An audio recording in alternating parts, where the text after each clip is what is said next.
Москва резко меняет тон. Кремль озвучил новые требования. Путин идет ва-банк. Неожиданное решение Вашингтона. Переговоры или немедленный ракетный удар. Досмотрите. Чистка в верхах. Министры один за одним вылетают из кабинетов. В чем причина резких решений президента? Массовый бунт в армии. Офицеры нарушают закон и идут против командования. Все из-за одного решения государства. Что происходит? Жесткий ответ Зеленскому. Гарантий не будет. Союзники растеряны после заявлений президента. Об этих и других самых главных событиях к вечеру понедельника, 16 февраля. Спасибо, что вы с нами вместе. Отделяем важное от шума. Я, Алексей Бурлаков. Это «Нехта». Начинаем прямо сейчас. Сразу несколько российских регионов остались без тепла, но с фейерверками. Шоу наблюдали как минимум в Брянской и Белгородской областях. В Белгородской области, по словам губернатора Вячеслава Гладкова, серьезные повреждения получила энергетическая инфраструктура. Местные каналы писали об ударе по Белгородской ТЭЦ и подстанции Фрунзенская. Я за что переживаю в первую очередь? Сегодня понижение температуры, очередное до минусовой температуры. И, конечно же, мы видим, что в отдельных домах, на тех этажах, в подвалах, в нежилых помещениях есть разморозка отдельных батарей. В Брянске после массированной атаки БПЛА часть города и еще 5 муниципальных образований остались без электричества и тепла.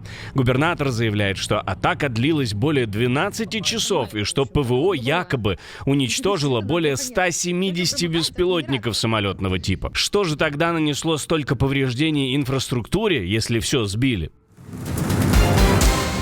Не только Донбасс, аппетиты растут. Теперь Москва на переговорах требует от Украины не только территории. Депутат Госдумы РФ раскрыл планы предводителей. Институт изучения войны пишет, что Москва на переговорах добивается не только передачи Луганской, Донецкой, Запорожской и Херсонской областей, но и политических целей – смены власти в Киеве и формирования дружественного к РФ руководства.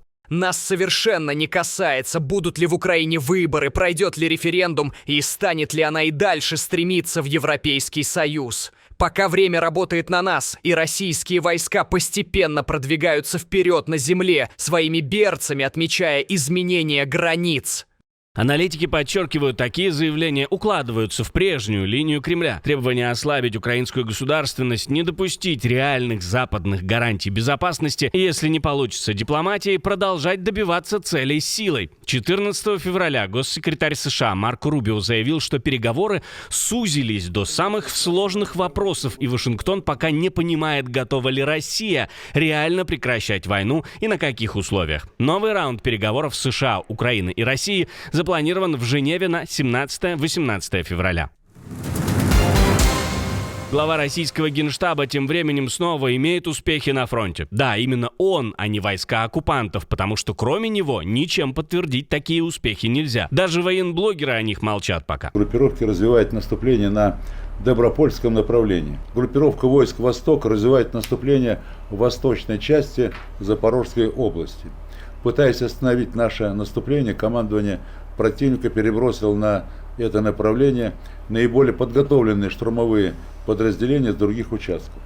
Соединение группировки уверенно отражает атаки противника. Российский генерал говорит, что он оккупировал населенные пункты Староукраинка, Придорожная, Залезничная и Цветковая. Но данные ОСИНТ-аналитиков Deep State ему перечат. Староукраинка остается под контролем сил обороны Украины. Линия фронта до Староукраинки так и не дошла. Попытки российских ДРГ зайти с севера были отбиты. Придорожная контролирует силы обороны Украины. По данным украинской стороны, подразделения зачистили Придорожная от российской ДРГ и удерживают позиции. Залезничная и Цветковая российские войска расширили плацдарм, действительно продвигаясь для охвата с севера и запада. Часть украинских позиций там утрачена. Но по оценке Deep State, Залезничная и Цветковая — это серая зона, либо частичный контроль РФ. Точный статус требует подтверждения. Массовые бунты в армии, внутреннее сопротивление приказам из Москвы растет в частях на оккупированных территориях, и причина, казалось бы, слишком мелкая для революции, но весомая для непослушания. Причем бастует не только рядовой состав, но и офицерский. Военным якобы дали срок до 18 февраля, требуя отказаться от других средств связи и перейти на мессенджер Макс. Об этом пишут представители партизанского движения «Атеш». Военнослужащие считают государственный мессенджер софтом под полным контролем спецслужб и опасаются последствий за свою переписку и координацию. На фоне сбоев связи и неработающим Starlink управление подразделениями усложнилось, что могло привести к росту потерь и утрате отдельных позиций. В ответ военные ищут обходные схемы, покупают отдельные телефоны, чтобы для отчета установить Макс, а для реальной коммуникации продолжают пользоваться другими мессенджерами. Часть командиров, по данным Атеш, негласно закрывает глаза, опасаясь, что полная прозрачность общения через госмессенджер создаст риски уголовных дел. Тотальный министропад, зачистки в правительстве. Президент подписал указы об освобождении от должностей сразу 3 министров, при условии, что это даже не первое увольнение за уходящую неделю. Одним указом президент Кыргызстана Садыр Жапаров уволил министров транспорта и коммуникации, природных ресурсов, экологии, технадзора и чрезвычайных ситуаций. Причины отставок официально не уточняются. В публикациях кыргызстанских СМИ отмечается, что ранее в отставку был отправлен и председатель Государственного комитета национальной безопасности Камчыбек Ташиев, а экс-министра транспорта Абсаттара Сыргабаева называют человеком из его окружения. К тому же военная прокуратура задержала бывшего начальника Главного управления ГКНБ по Бишкеку. Что за зачистка или перезагрузка всей власти? Думаю, мы скоро с вами увидим. Новая страна для политической миграции. Обещания властей обнадеживают. Спикер парламента Армении Ален Симонян заявил, что Армения не будет выдавать России людей, которых преследуют по политическим статьям. Я вам гарантирую, ни один человек по политическим соображениям не будет ни задержан, ни выслан в какую-либо другую, третью страну. Я вам гарантирую это официально. При этом он добавил, что отдельных людей действительно задерживали, но после выяснения обстоятельств их отпускали. Если кто решится проверить, пишите нам, чем это закончилось, если сможете. Нет, это когда, но попозже, и непонятно когда. Правительства стран ЕС не готовы назвать Украине конкретную дату вступления в Евросоюз, хотя этого требует Владимир Зеленский. Президент Украины накануне повторил, дата вступления нужна ему как часть гарантий безопасности в финальном пакете мира с Россией. Как мне кажется, государства-члены пока не готовы назвать конкретную дату. Предстоит проделать большую работу. Однако их приоритет — срочно двигаться вперед и показать, что Украина является частью Европы, остается. Каждый раз, когда я слышу эту критику Европы, а сейчас это очень модно, я думаю, а какая альтернатива? Дипломаты ранее заявляли, что в обсуждавшемся между США, Украиной и ЕС 20-пунктном плане фигурировал 2027 год как ориентир для членства Украины, как элемент послевоенного экономического восстановления. Но многие столицы ЕС считают любую дату в календаре нереалистичной, потому что вступление — это процесс по заслугам и зависит от того, как страна приводит законы и стандарты в соответствие с нормами ЕС.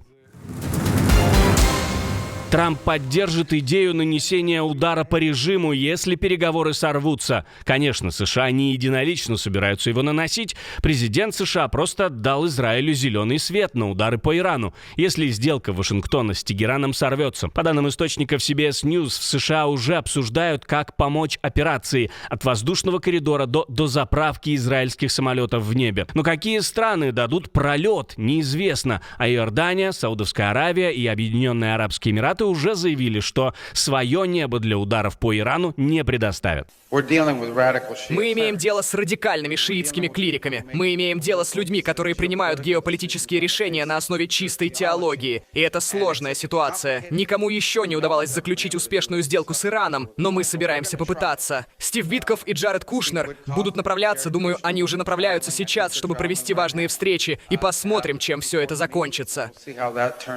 Параллельно, как пишут источники Jerusalem Post, израильские военные показали американцам несколько планов уничтожения иранских объектов по производству баллистических ракет и называют момент исторической возможностью. Ну а в самом Израиле совсем не верят в успех дипломатии.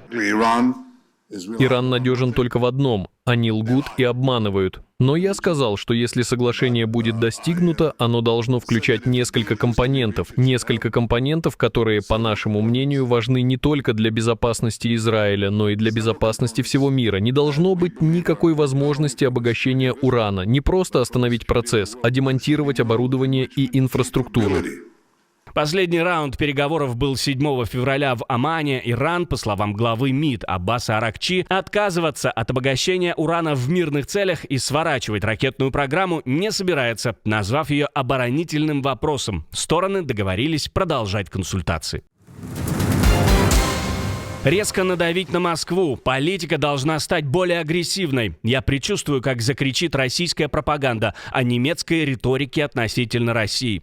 В годовщину убийства российского оппозиционера Алексея Навального глава МИД Германии Йоганн Вадефуль призвал ЕС резко ужесточить меры против России. На следующий день, после совместного заявления Великобритании, Франции, Германии, Швеции и Нидерландов о том, что новые анализы образцов с тела Алексея Навального убедительно подтвердили наличие эпибатидина, редкого токсина, связанного с ядами южноамериканских древолазов.